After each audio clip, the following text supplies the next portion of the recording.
Pessoal, vamos para a origem das fogueiras nas festas juninas, né? Existem várias teorias. Uma delas é que veio de origem pagã, né? Onde os povos se juntavam para festejar o solstício, o sol e os deuses com D minúsculo em agradecimento pelas colheitas, né? E outra teoria é que quando Isabel, a mãe de João, né, tinha acendido uma fogueira para que Maria visse de longe o clarão e fosse ajudá-la no parto.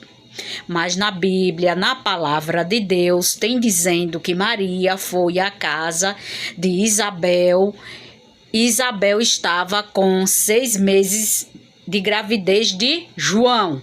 Então, isso é só uma teoria para que as pessoas entendam que a religião católica implementou, né, a fogueira, este símbolo junto à festa junina, que celebrava o Antônio. Tem gente também que acende fogueira no José, que é quando surge as plantações de milho, né, no mês de março, que vem o Antônio, o João e o Pedro, né, que simbolizando essas fogueiras, festejos, né, juninos. Valeu!